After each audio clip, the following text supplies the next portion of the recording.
axle nut off. Thankfully this is loose, so I don't have to deal with that. I took the caliper off because what we're going to do is remove this nut here for the upper control arm, and then we're going to leave the tie rod end attached. And so I needed to take the brake caliper and just kind of hang it out of the way so that when I remove this, then I can grab this and swing it forward, and that'll help me get the axle out. As you can see, upper ball joint disconnected and caliper out of the way, and make sure you remove the ABS line right there, and then you should be able to tilt this and get the axle pushed in and pull it like straight up, and it should come out of the hole here. So as you can see, it's finished. Here's the new axle compared to the old one. This is passenger side, but it doesn't matter because both sides are the same. This is not an OEM axle.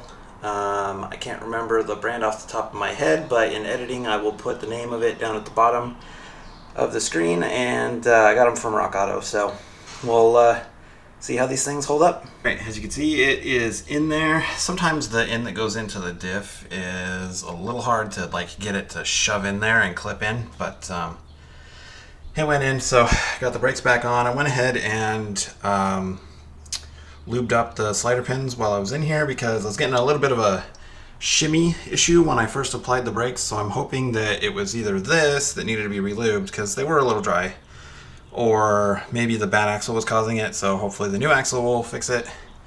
Either way, we are back together and I'm gonna stick the tire back on.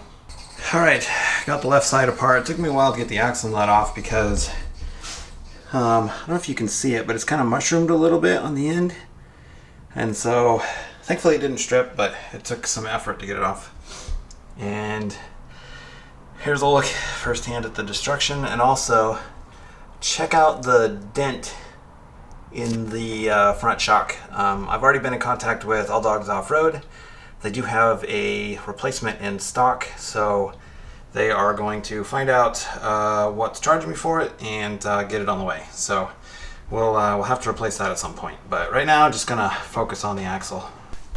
Alright, driver's side is done. You can still see the big dent in the shock there since I cleaned everything up.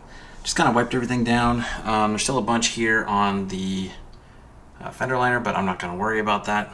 So upper control arm's back in. This time I made sure to put a cotter pin in it because there wasn't one there before. And yeah, looks like we are all set to put some diff fluid back in it. Here's one last look at the driver's side destruction. Might be blurry because these action cameras don't like up close shots very well. Got diff fluid in it, so it's good to go. I'm not sure if I'm going to put the Z1 off-road skid plate back on because you can see it under here and it's all beat up. One of the bolts is broken out right there. That's all mashed up. So, and it actually dented my oil pan a little bit. So I might try to see if I can find something else because I'm pretty sure this guy is aluminum and it does not work well for being an actual skid plate.